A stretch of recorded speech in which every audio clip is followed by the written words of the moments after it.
নমস্কার। ডাকাত দল ডাকাতি করে একসাথে, তবে ডাকাতির পর যখন লুটের মাল ভাগাভাগির সময় হয় তখন বখরা নিয়ে অনেক সময় ঝামেলা শুরু হয়, আর এর ফলে খুনোখুনি, দল ভেঙে যায়। অনেক সময় আবার এমনও হয় দল ভাঙার ঝুঁকি নেয় না কেউ, মনের রাগ বা দুঃখ চেপে রেখে চুপ হয়ে যায়, কারণ তারা বোঝে দল ভাঙলে যা করে কমে খাচ্ছে, যেটুকু করে কমে খাচ্ছে সেটাও থাকবে না, খাবে কি? সুতরাং থিওরি অফ নেসেসিটি তাদের এক করে রেখে দেয়, একসাথে রাখে। কথাগুলো মনে পড়ল বাংলাদেশের বর্তমান অন্তরিম সরকারের কাজকর্ম দেখে। ডাকাত দলের সঙ্গে তুলনা করলে এবং দেশকে লুটের মাল বললে আপত্তি করতে পারেন অনেকেই, এটা আমি জানি। তবে আপত্তি করলেও সত্যিটাকে তো চেপে রাখা যায় না।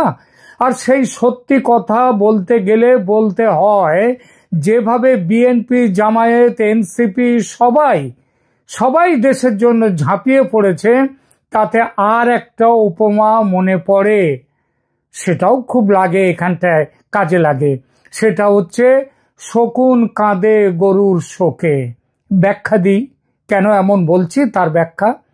বাংলাদেশে মোহাম্মদ ইউনূসের পর অন্তর্বর্তী সরকারের আমলে ক্ষমতা, পদ ও সুবিধা ভাগাভাগি নিয়ে রাজনৈতিক দলগুলোর মধ্যে তীব্র দ্বন্দ্ব, বিশেষ করে বড় তিনটি দলের মধ্যে, তারাই ফোর ফ্রন্টে এখন। এবং এই তীব্র দ্বন্দ্ব এবং পারস্পরিক অভিযোগ, পাল্টা অভিযোগ, এসব কথা খুব একটা যে গোপন আছে এখন, এমন নয়। 2024 সালের 5 আগস্ট শেখ হাসিনার সরকারের পতনের পর ক্ষমতায় আসা ইউনূস সরকার যে সংস্কার ও স্বচ্ছতার প্রতিশ্রুতি দিয়েছিল, তা নিয়ে এখন প্রশ্ন উঠে গেছে। আর এই প্রশ্ন তুলছে সরকারের সঙ্গে যে দলগুলো আছে তারাই তুলছে। বিএনপি, জামায়াত এবং এনসিপি প্রত্যেকেই নিজ নিজ স্বার্থ রক্ষায় সরকারের বিরুদ্ধে অবস্থান নিচ্ছে, সরকারের সমালোচনা করছে। এই পরিস্থিতি বিশ্লেষণ করব সহজ ভাষায় এবং প্রাসঙ্গিক তথ্য সহকারে, বোঝাবো বাংলাদেশ কেন ভাগাড়ে পৌঁছেছে এবং এই দলগুলো যারা বাংলাদেশের বর্তমান শাসন চালাচ্ছে তারা কিভাবে শকুনের ভূমিকায় অভিনয় করছে। শকুন কাঁদে গরুর শোকে।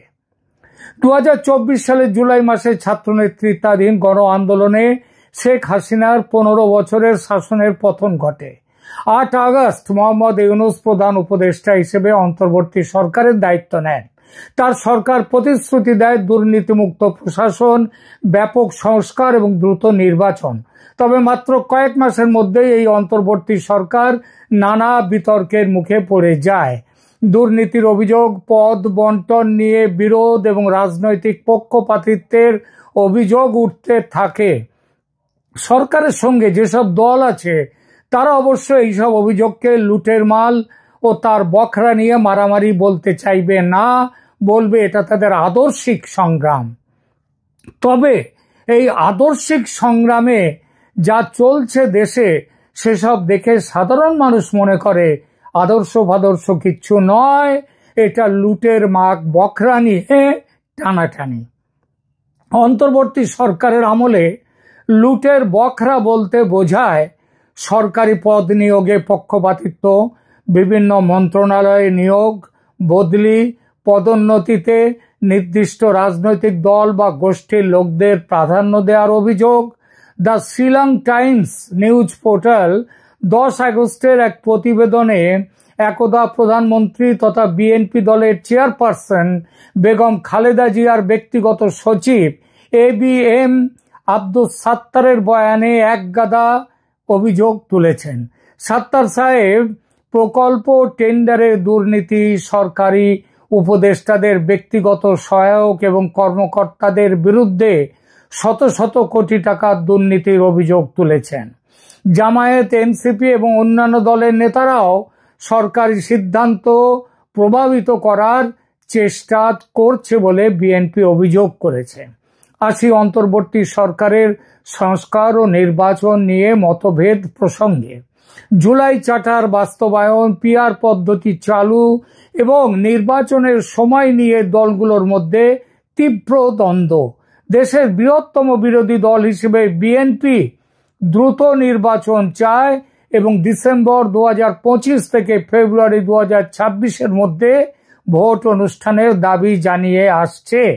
এই বিষয়ে বিএনপি দলের অভিযোগ যে ইউনূস সরকার জামায়াত ও এনসিপির স্বার্থ দেখছে, বিএনপির নয়, সব বড় বড় জায়গায় তাদেরই লোক বসাচ্ছে। কিছু উপদেষ্টা নির্দিষ্ট দলের ইঙ্গিত করছে জামায়াতের দিকে, তবে নাম নিচ্ছে না। এর প্রতি পক্ষপাত দুষ্ট বলছে বিএনপি এবং প্রশাসনিক নিয়োগে একদলীয় অর্থাৎ জামায়াতের যে আধিপত্য চলছে, এই অভিযোগ বিএনপির আরো অভিযোগ সংস্কারের নামে নির্বাচন ইচ্ছাকৃতভাবে বিলম্বিত করা হচ্ছে এবং বলছে তারা যে রেফারেন্ডাম গণভোট জাতীয় নির্বাচনের সাথে একসঙ্গে হওয়া উচিত, আলাদাভাবে নভেম্বরে নয়। বিএনপি নেতা সালাউদ্দিন আহমেদ ইউনূসকে সতর্ক করে বলেছেন, আমরা চাই আপনি সেনাবাহিনীর সঙ্গে ভালো সম্পর্ক বজায় রাখুন, রাষ্ট্রকে ভারসাম্যপূর্ণ অবস্থানে থাকতে হবে, আমরা কোনো ঝুঁকি নিতে চাই না। বিএনপির সমর্থন শর্ত সাপেক্ষ এবং সীমাহীন নয় বলেও জানানো হয়েছে। এ তো গেল বিএনপির অবস্থান। জামায়াতে ইসলামীর কি অবস্থান? ইসলামপন্থী এই দল পিআর বা আনুপাতিক প্রতিনিধিত্ব পদ্ধতি চালুর জোর দাবি জানাচ্ছে, অর্থাৎ যে যত ভোট পাবে সে তত আসন পাবে সংসদে।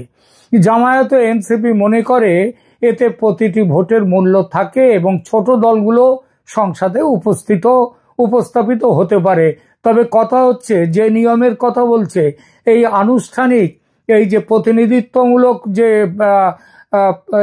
তাদের যে গঠন, আনুপাতিক প্রতিনিধিত্ব, এইভাবে কিন্তু পৃথিবীর কোনো দেশে ভোট হয় না। জামায়াতের মূল অভিযোগ সরকার পিআর পদ্ধতি চালু করছে না, যা জামায়াতের রাজনৈতিক প্রতিনিধিত্ব কমিয়ে দিচ্ছে। কারণ তারা জানে তারা জেতার মতো ভোট পাবে না, সুতরাং তারা যতটা ভোট পাবে,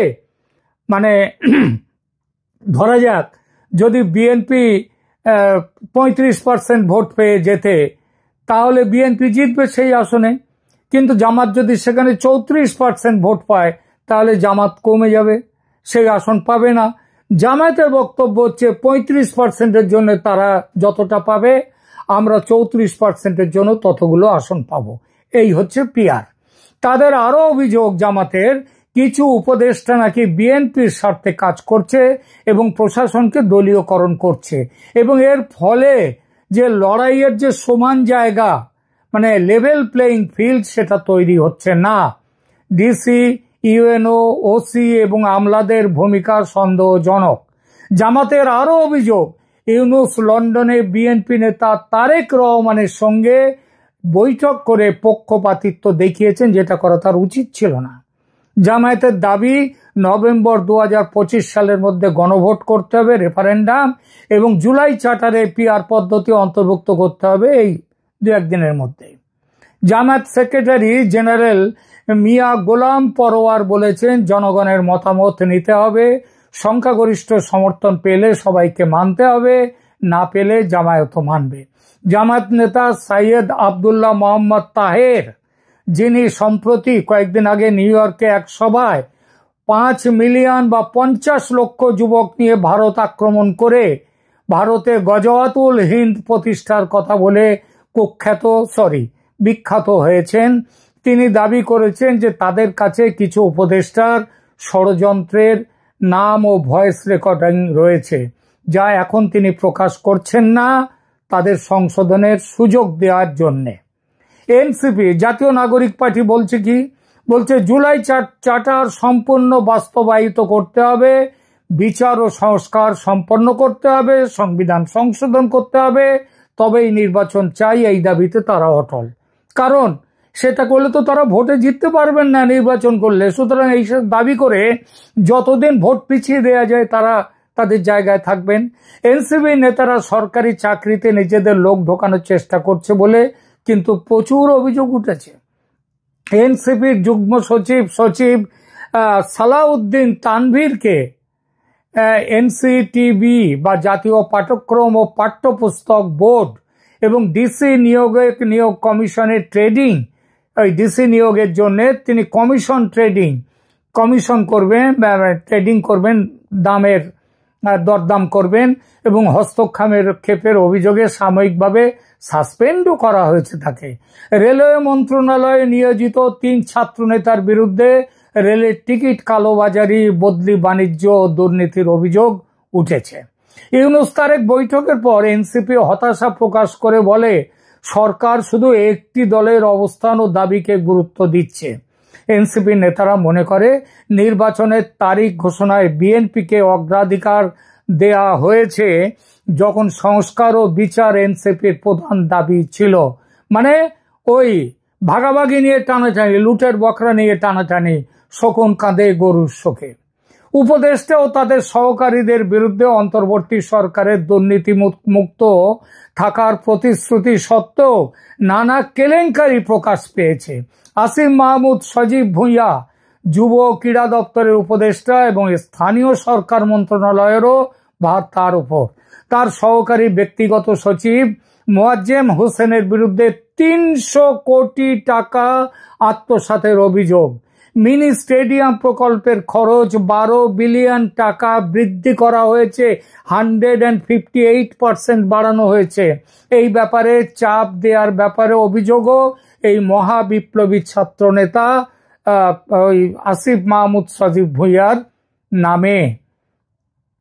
তার পিতার বিরুদ্ধে সন্দেহজনক পরিস্থিতিতে সরকারি ঠিকাদার লাইসেন্স পাওয়ার অভিযোগ আছে, যার জন্য আসিফ প্রকাশ্যে ক্ষমা চাইতেও বাধ্য হয়েছেন। এছাড়াও বিস্তর অভিযোগ এই উপদেষ্টার ফুর্তি ফার্তার, ওইসে কি হাঁসটাস মাঝরাতে না শেষ রাতে হাঁস কেটে তার মাংস খাওয়া, এইসব নিয়ে যাক নিজে চাঁদাবাজি করতে গিয়ে ধরাও পড়েছেন এই উপদেষ্টা। বিএনপি চেয়ারপারসন খালেদা জিয়ার সচিব ABM আব্দুল সাত্তার অভিযোগ করেন, আমি অন্তত 8 জন উপদেষ্টার সীমাহীন দুর্নীতির প্রমাণ দিতে পারি।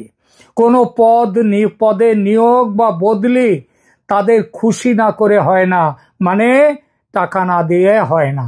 এক উপদেষ্টার APS এর অ্যাকাউন্টে 300 কোটি টাকা পাওয়া গেলেও তার বিরুদ্ধে কোনো ব্যবস্থা নেওয়া হয়নি, তার বিরুদ্ধে FIR হয়নি, তাকে জেলখানায় পাঠানো হয়নি, গ্রেপ্তার হয়নি। সরকারি গাড়ির অপব্যবহার অজস্র। বহু উপদেষ্টা নিয়ম বহির্ভূতভাবে একাধিক গাড়ি ব্যবহার করছেন ব্যক্তিগত কাজে। এমনকি গাড়ি করে যে জায়গায় 3-4 ঘন্টায় যাওয়া যায় সেখানে হেলিকপ্টারে যাচ্ছেন এবং সেখানে রেড কার্পেট বিছিয়ে দেওয়া হচ্ছে তাদের অভ্যুত্থানের জন্য। তো এইসব কাজে ইউনূসের নিজের প্রতিষ্ঠান, ইউনূস নিজেও কম যান না। তিনি গ্রামীণ ব্যাংককে 5 বছরের কর ছাড় দিয়েছেন এবং গ্রামীণ কল্যাণকে এখান থেকে নিজের জন্য 666 কোটি টাকা করের অব্যাহতি তিনি আদায় করে নিয়েছেন। ক্রিপ্টো কারেন্সিতে সম্পদ লুকানোর অভিযোগও আছে। কিছু তথ্যসূত্র দাবি করেছে যে সরকারি কর্মকর্তা ও ছাত্র নেতারা বিটকয়েনে লাখ লাখ ডলার জমা করেছেন।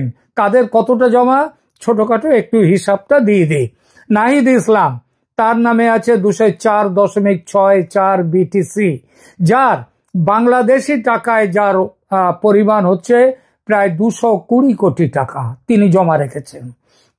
আসিফ মাহমুদ 113 BTC, তার হচ্ছে তার টাকার প্রমাণ কত হচ্ছে প্রায় 100 কোটি টাকার ওপরে। শফিকুল আলম ইউনূসের যে প্রেস সেক্রেটারি, যাকে অনেকে আবার আদর করে ডাস্টবিন শফিক বলেন, তিনি রেখেছেন 93.06 BTC মানে বিটকয়েন, যার মূল্য $10 মিলিয়ন, মানে $1 কোটি। মানে বাংলাদেশের হিসাবে দেখুন এবার কত কোটি টাকা হয়। যদিও এই তথ্য নিশ্চিত নয়, তারা বলতেই পারেন, কারণ প্রমাণ নেই, তবুও এটা গুরুতর আলোচনার জন্ম দিয়েছে। সবচেয়ে বড় কথা, এই অভিযোগের সত্যতা নির্ণয় করতে সরকার কিন্তু কোনো ব্যবস্থা নেয়নি। জুলাই চার্টার ও রেফারেন্ডাম নিয়ে দ্বন্দ্ব, সেখানে দেখুন জুলাই চার্টার, জাতীয় চার্টার হলো 33টি রাজনৈতিক দলের মধ্যে সাংবিধানিক নির্বাচনী প্রশাসনিক সংস্কার বিষয়ে ঐকমত্যের ভিত্তিতে প্রণীত একটি ঘোষণাপত্র। আজকালের মধ্যেই সেটা বাইরে ঘোষণাপত্র জারি করার কথা, সব সই সাবুত করে। এতে 28টা পয়েন্ট রয়েছে, যার মধ্যে আছে 84টি প্রস্তাব। অর্ধেক সাংবিধানিক সংস্কার সংক্রান্ত, মানে সংবিধানকে ওলটপালট করে দেয়া। রাজনৈতিক দলগুলির 60% দল এই চার্টারে স্বাক্ষর করতে রাজি হয়নি। আসা যাক রেফারেন্ডাম বা গণভোট প্রসঙ্গে। নভেম্বর 2025 সালে নির্বাচনের আগে রেফারেন্ডাম চায় জামাত ও এনসিপি। তারা বাংলাদেশের সংবিধান, বাংলাদেশের গণতন্ত্র খোল নলচে পাল্টে দিতে চায়। বিএনপি আবার রেফারেন্ডাম নির্বাচনের সাথে, বিএনপি কিন্তু বলে এটা করতে হবে ফেব্রুয়ারিতে 2026-এ, ভোট এবং গণভোট দুটো একসাথে হবে, তাতে অর্থের সাশ্রয় হবে। পিআর পদ্ধতির অন্তর্ভুক্তি। জামাত দাবি করছে জুলাই চার্টারে পিআর পদ্ধতির প্রস্তাব রেফারেন্ডামে রাখতে হবে। বিএনপি ও জাতীয় পার্টি সংবিধান অনুযায়ী নির্বাচন চায়, পিআর নিয়ে তাদের মত নেই। জাতীয় ঐক্যমত্য কমিশনের ভূমিকা কি? কমিশন 15-16 অক্টোবর এই আজকালের মধ্যে চার্টার চূড়ান্ত করার পরিকল্পনা করেছিল। তবে চূড়ান্ত খসড়ায় চূড়ান্ত মতবিরোধের বিষয়গুলো থাকায় দলগুলির মধ্যে বিভেদ থাকছে এবং তার জন্য সেটা জারি হবে না। বিএনপি ও তার সহযোগীরা 11টা ভিন্ন মতের নোট দাখিল করেছে, যার মধ্যে বিএনপির একার হচ্ছে 9টি। বিশেষজ্ঞদের সমালোচনা এই সরকার সম্পর্কে কিরকম? সরকারের খুব কাছের মানুষ দেবপ্রিয় ভট্টাচার্য, তিনি বলেছেন এই সরকারের এখন ক্ষমতা থেকে বেরিয়ে যাওয়ার সময় এসেছে। যত বেশি দিন ক্ষমতায় আঁকড়ে থাকবে সংকট তত গভীর হবে। সাংবাদিক মাসুদ কামাল বলেন, সংস্কারের নামে নির্বাচন বিলম্বিত করা হচ্ছে। কেন এই দ্বন্দ্ব? কারণ ওই যে বললাম, লুটের বখরা নিয়ে ঝগড়া। অন্তর্বর্তী সরকারের আমলে এই লুটের বখরা নিয়ে দ্বন্দ্ব মূলত 4টি কারণে। 1, ক্ষমতার শূন্যতা, অনিশ্চয়তা। হাসিনা সরকারের পতনের পর ক্ষমতার শূন্যতা তৈরি হয়েছে। প্রতিটি দল নিজের প্রভাব বিস্তার ও পরবর্তী নির্বাচনে সুবিধা নিশ্চিত করতে চায়। 2, নির্বাচনী কৌশল ও পদ্ধতি নিয়ে মৌলিক পার্থক্য। 3, এর মধ্যে আবার আছে জামায়াত ও অন্যান্য ইসলামী দলগুলো পিআর পদ্ধতি চায়, কারণ তারা বেশি প্রতিনিধিত্ব যাতে পায়। আবার 3 নম্বর, ইউনূস সরকারের রাজনৈতিক অভিজ্ঞতার অভাব। নির্বাচিত নয় এমন একটি সরকার গভীর রাজনৈতিক সংস্কার করতে গিয়ে লেজে গোবরে হয়ে যাচ্ছে, দেশটাকে শেষ করে দিচ্ছে। 4, ব্যক্তিগত উচ্চাকাঙ্ক্ষা, অসৎ মনোবৃত্তি, টাকার লোভ। স্বয়ং মোহাম্মদ ইউনূস কোনো ব্যতিক্রম নন, তিনি পুরো টিমটাকে এই অসৎ টাকার লোভের দিকে তিনি লিড করছেন। এর পরিণতি ও ঝুঁকি কি? এই রাজনৈতিক দ্বন্দ্বের ফলে রাজনৈতিক বিভেদ বৃদ্ধি পাচ্ছে।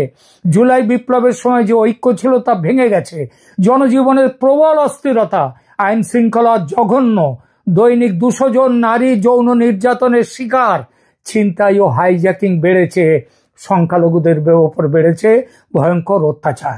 অর্থনৈতিক সংকট, মুদ্রাস্ফীতি ও বেকারত্ব বৃদ্ধি ভয়ঙ্কর। অথচ সরকারি কর্মকর্তারা লাখ লাখ ডলার জমা করছে, ইউনূস কোটি কোটি টাকা খরচ করে বিদেশ ভ্রমণ করছেন ফুর্তি করতে। নির্বাচন বিলম্বের আশঙ্কা, সংস্কারের নামে নির্বাচন 2026 সালের পরেও পিছিয়ে যেতে পারে, যার ইঙ্গিত দিয়েছেন স্বয়ং মোহাম্মদ ইউনূস। এরই মধ্যে অশনি সংকেত, অপরাধ ট্রাইব্যুনালে সেনাকর্তাদের বিচার, সেনাবাহিনীকে দখল করে ইসলামিক রেভলিউশনারি গার্ড তৈরির পরিকল্পনা। বিএনপি ইউনূসকে বলেছে সেনাবাহিনীর সাথে সম্পর্ক খারাপ করবেন না এবং পতিত স্বৈরাচারীরা মানে আওয়ামী লীগ এই দ্বন্দ্বের সুযোগ নিতে পারে তাহলে। অর্থাৎ এটা অন্য কোনো কারণে নয়, যদি আওয়ামী লীগ ফিরে আসে সেই ভয়ে শুধু বিএনপি নয়, জামাত, এনসিপি, উপদেষ্টারা সবাই এখন পাগল। জামাত ও এনসিপি মানে স্বয়ং ইউনূস উল্টো পথে হাঁটছেন। সেনা শেষ হওয়া মানে দেশ শেষ হওয়া, সেই কাজে নেমে পড়েছেন। সেনাবাহিনীর সঙ্গে সাম্প্রতিক সময়ে ইউনূস সরকার এবং সেনাবাহিনীর যে প্রবল একটা অস্থিরতা তৈরি হয়েছে এবং এই তৈরি হওয়ার পরে আপাতত ওয়াকারুজ্জামান একটা বুদ্ধি করে কিছুটা সময় অন্তত আদায় করে নিয়েছেন। তিনি হেফাজতে নিয়েছেন বোধহয় 14 জন না 15 জন সেনাকর্তাকে তিনি হেফাজতে নিয়েছেন। হেফাজতে মানে নেয়া মানে কিন্তু গ্রেপ্তার নয়। হেফাজতে মনে রাখতে হবে, গ্রেপ্তার হলো একজন ব্যক্তিকে আইনত আটক করার প্রক্রিয়া, আর হেফাজতে নেওয়া হলো তাকে শারীরিকভাবে নিয়ন্ত্রণে রাখা, অর্থাৎ তার ওপরে যাতে কেউ ঝাঁপিয়ে না পড়তে পারে কিংবা তিনি যাতে অন্য কারোর ওপরে ঝাঁপিয়ে না পড়তে পারেন বা দেশ থেকে চলে না যেতে পারেন, তার জন্য হেফাজতে রাখা, কিন্তু গ্রেপ্তার হয়নি। তার মানেটা দাঁড়াচ্ছে হেফাজতে থাকা মানেই গ্রেপ্তার হওয়া নয়। সব গ্রেপ্তারে হেফাজত থাকে, কিন্তু সব হেফাজতে গ্রেপ্তার থাকে না। সেনাপ্রধান তার এই চালে অন্তত আপাতত তাজুল ইসলামকে এবং ইউনূস সরকারকে টেক্কা দিয়েছেন। সেনাপ্রধান ওয়াকারুজ্জামানের অবস্থান তিনি স্পষ্ট করে বলে দিয়েছেন যে দেশের সেনাপ্রধান তারা হচ্ছে তাদের বাংলাদেশের সার্বভৌমত্ব অলঙ্ঘনীয় এবং জনগণের দ্বারা নির্বাচিত সরকারি বড় সিদ্ধান্ত নিতে পারে। শেষ করি আলোচনা। মোহাম্মদ ইউনূসের অন্তর্বর্তী সরকারের আমলে লুটের বখরা নিয়ে দ্বন্দ্ব, আসলে ক্ষমতা, প্রভাব এবং রাজনৈতিক ভবিষ্যৎ নিয়ে প্রতিযোগিতা। শেখ হাসিনার আমলেও লুট ছিল, অন্যায় ছিল, সব দেশেই থাকে। ভারতে লালু প্রসাদ একা নেই, অনেক লালু প্রসাদ আছে, হয়তো লালু প্রসাদের মতো এতটা বড় নন। দেশের সম্পত্তি কুক্ষিগত করার অপরাধে মামলা চলছে স্বয়ং সোনিয়া গান্ধী, রাহুল গান্ধীদের বিরুদ্ধে, তারা জামিনে মুক্ত আছেন। সাম্যবাদী চীনের তাবড় নেতারা দুর্নীতির অভিযোগে কারাগারে গেছেন, একজন নয় একাধিক জন।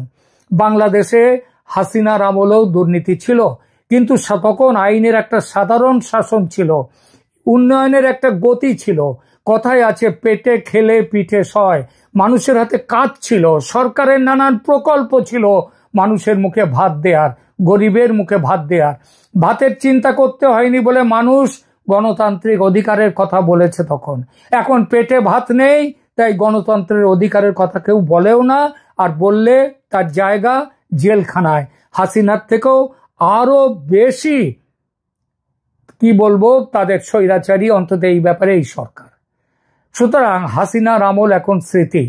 লুটের বকরা নিয়ে যখন খেয়ে ক্ষমতার অধিকারীদের, তখন সাধারণ মানুষের একমাত্র প্রার্থনা, হে ঈশ্বর মুক্তি দাও এই লুটেরাদের হাত থেকে। ধন্যবাদ।